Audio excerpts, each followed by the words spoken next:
afternoon, everyone, and on behalf of your two grooms, I would like to extend a very warm welcome to you all, whether you've come from Glasgow, Torquay, Azerbaijan, or even downtown Motherwell.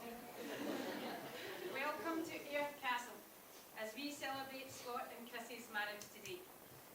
The reason that you are here is because you are the most important people in Chris and Scott's lives, and you have loved them, supported them, and helped them to become the two very special people who stand before you here today.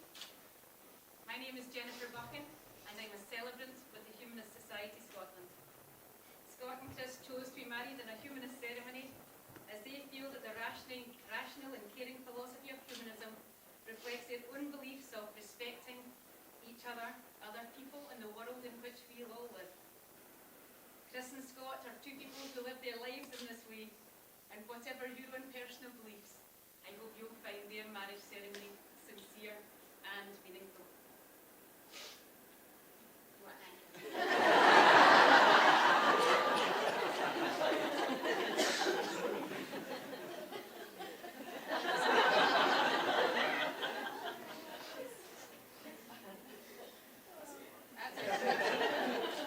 Because you were driving me a wee bit mental. It's an enormous privilege to be part of a couple's marriage ceremony, because when two people are so in love, you cannot help but share their excitement and the happiness that they bring to you. With that in mind, I would like to ask Roy to come forward and share with us all a reading about marriage by Wilfred Allen Peterson. Well, there's tons of arrived before you. Well, see wherever you can see. There you go, just stand here. Yeah, I never chose this. It's a bit lucky, but thanks to his bad lens on. It's called The Art of Marriage. In The Art of Marriage, the little things are actually the important things. Like never being too old to hold hands. It's remember to say I love you at least once a week. It's never going to sleep angry and having a mutual sense of values.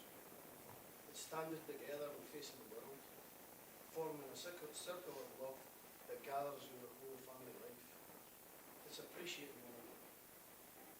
It's making time for one another. And it's a common search for the good in the good. It's about being best friends, and not only marrying the right partner, but being the right partner. So Scott and Chris, you found the right partner. Now you can practice that. Thank you, Roy.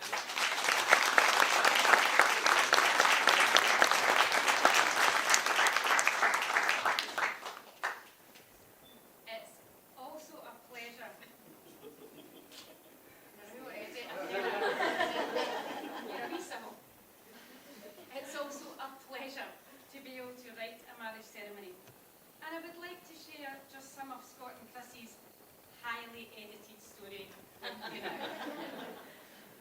Well, it was the 9th of November 2013 when Scott went for a night out with Stacey to see an amazing singer at the Zerbian. Scott thought this was incredibly random, as the two of them just usually went to Wetherspoons. It was not in fact random, as the whole evening was a set-up. Stacey knew the singer. She knew that he was single, and that he batted for the same team.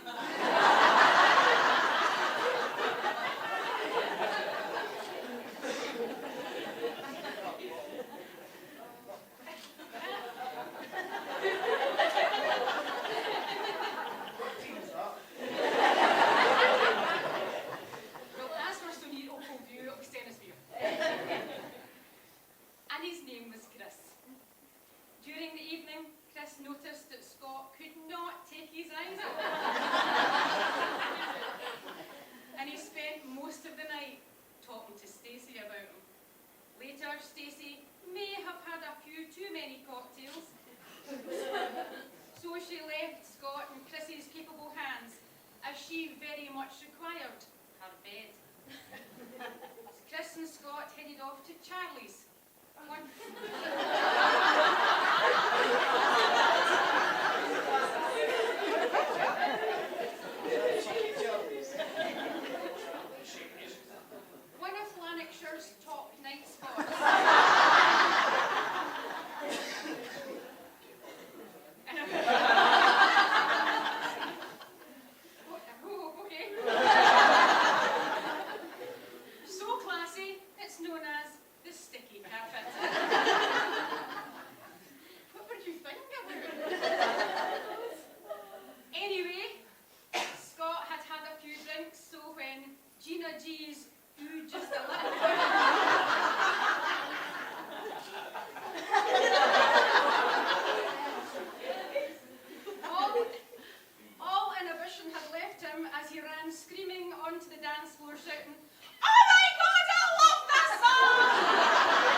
took Scott home to his ma's.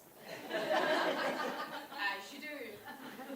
Their first proper date was the following week, and they went for dinner at Chiquito's, which was a bit of a stretch for Scott, as he's the world's fussiest eater. To be honest, after that night, it was a bit of a done deal. The connection was there.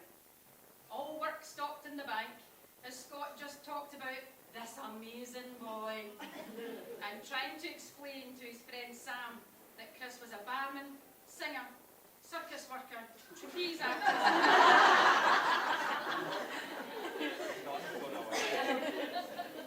and fire eater. Which, to be honest, is just showing off. Within 3 weeks, Chris announced to Scott, whilst they were watching Love Actually, that he actually loved her. Before Scott could even reply, Chris demanded a taxi home because he was cringing so much. And all through this, Scott knew that he loved Chris right back. So then they were sort of inseparable, living between Tracy and Neil's and Caroline's house, watching Netflix and scoffing copious amounts of crisps and dip.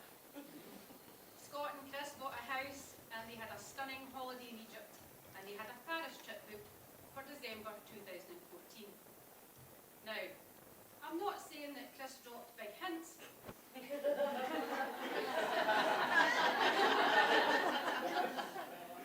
But he did mention that Paris was so romantic and that lots of people get engaged there.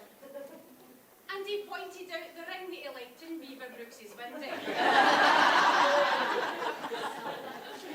Aye, so, on the 13th of December, on the balcony of Disneyland Castle in Disneyland Paris, Scott got down on one knee and he asked Chris to marry him. They had been round the castle about 20 times that day, but the previous 19 times Scott got so nervous he just couldn't get the words out. So, as we're all here, we can only surmise that he said yes. Chris told me, I cannot wait to marry Scott.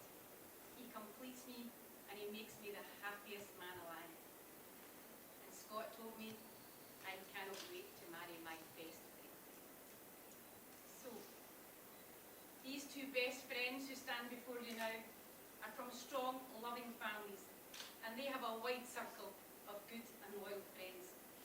You have all watched their relationship grow, and Scott and Chris would now like you to witness as they commit to each other in marriage. Marriage joins two people who know the love they have already found, and who trust the love that will unfold throughout their future together. Within their marriage, Chris and Scott shall be equals, and they will grow as individuals, being true to themselves and to each other. They will support one another with understanding, with respect, and most of all, with love. Now, before Scott and Chris make their vows to one another, I would like to invite Diane to come forward and share with you all some beautiful words about what it means to be in love from the Amber Spyglass by Philip Pullman. I will love you forever, whatever happens, till I die and after I die, and when I find my way out to the land of the dead, I will drift about forever, all my atoms, till I find you again. I'll be looking for you with every moment, every single moment, and when we do find each other again, we'll cling together so tight that nothing and no one will ever tear us apart. Every atom of me and every atom of you. We live in birds and flowers, and dragonflies and pine trees, and in clouds. And in those little specks of light you see floating in the sunbeams. And when they use their atoms to make new lives, they won't just be able to take one, they'll have to take two. One of you and one of me will be joined so tight.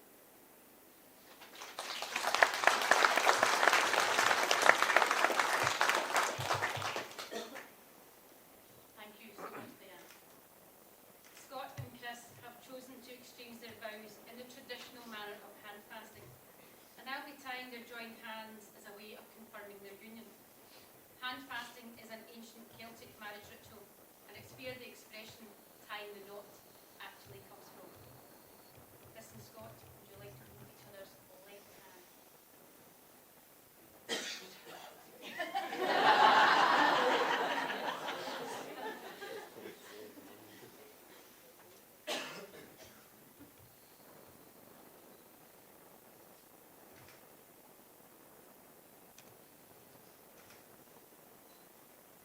first note is for Chris, is love for Scott.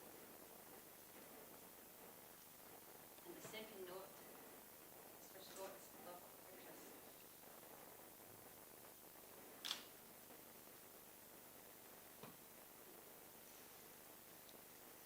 These notes symbolise the strength of your love and your commitment to one another. Scott and Chris, today on your wedding day, as you promise to love each other forever, you are holding the hands of your best friend. These are the hands that will work alongside yours as you build your future. These are the hands that will passionately love you and cherish you throughout the years. These are the hands that will give you strength and support when you need it. And as your hands are joined together now, may your hearts always be. The best men are the rings ready. Are you sure? No. The wedding ring is a circle. It's a symbol of wholeness, strength, cooperation and peace. It's an embrace that can surround you and caress you, and it's a support that can inspire you without limit. Sean, can I have Scott's ring?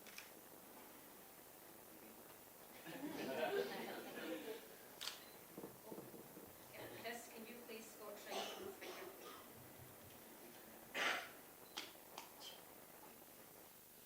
I know, but you just wiggle it a bit.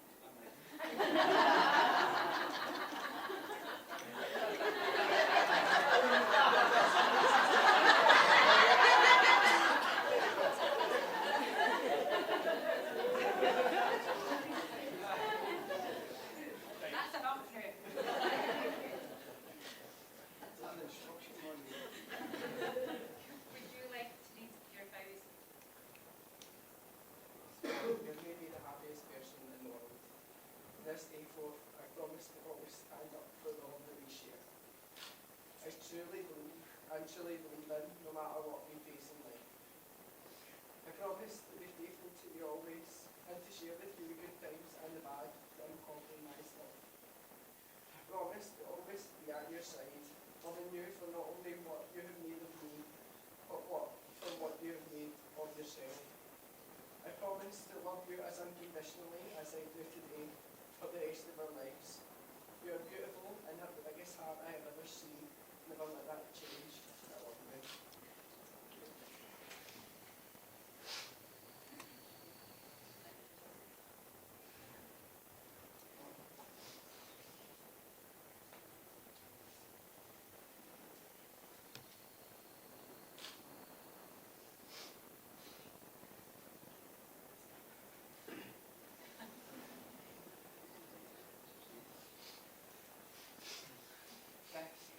My best friend, my lobster, I love you.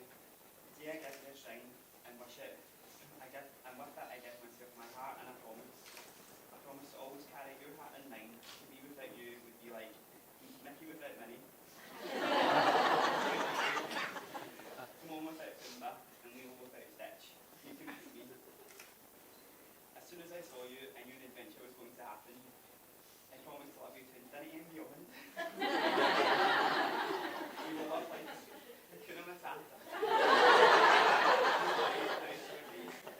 Because you're my pure necessity, and I can't wait to share a whole new world with you.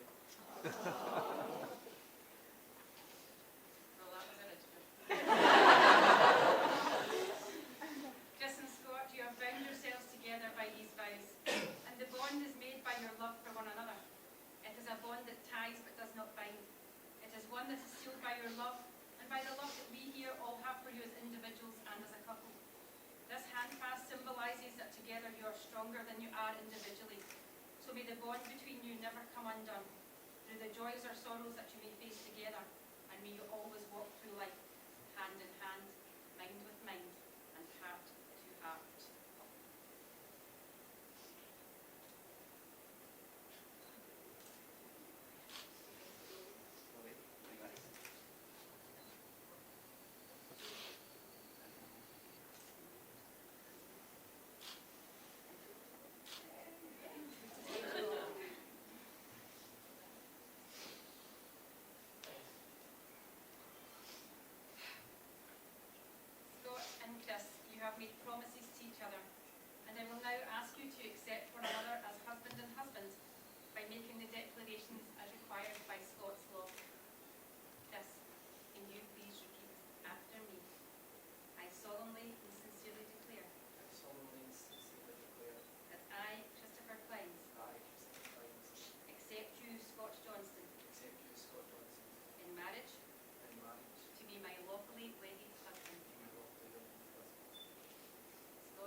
of the declarations you have made in my presence and in the presence of your witnesses, your family and your friends, I have much pleasure in declaring you married and pronouncing you husband and husband. You may kiss.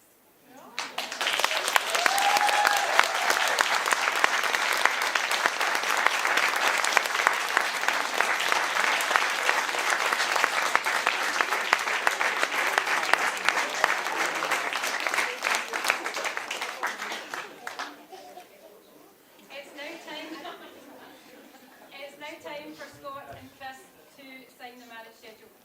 And they've chosen two very special people to sign alongside them as their witnesses. The marriage schedule is not only a legal document. As soon as it is signed in Scotland, it also becomes a historical document. And because of that, Chris and Scott are very much like their witnesses to be their brothers, Sean and David. And whilst they take a few moments to complete the paperwork, please relax and enjoy a song especially chosen for this moment.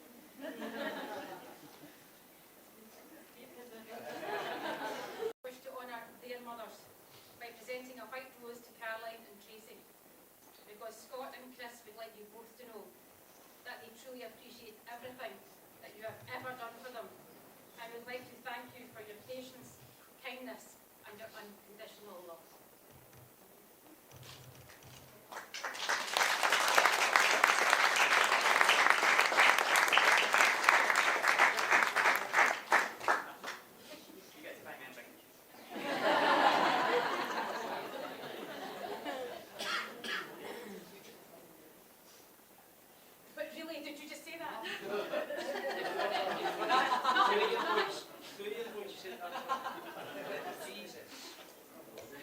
Right, we're nearly done. Shush.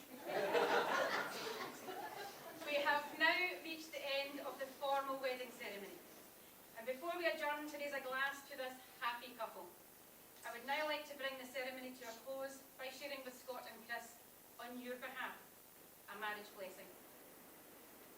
May your intention and your commitment to each other remain strong, and may the foundation of your relationship be love and the best interests of each other.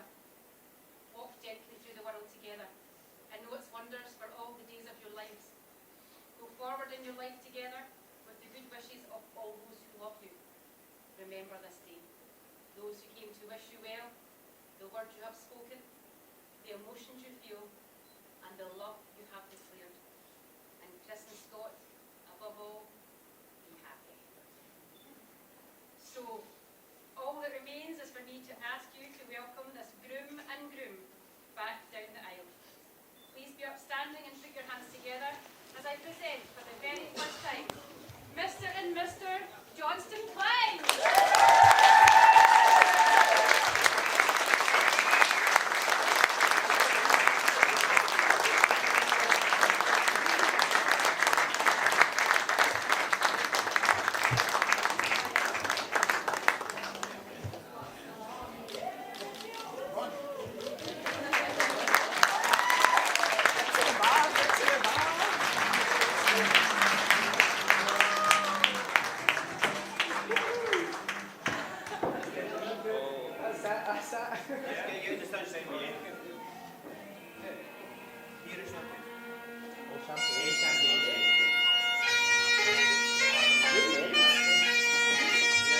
Congratulations, gentlemen. Just get a picture. Just stand together with your glasses.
Thank you.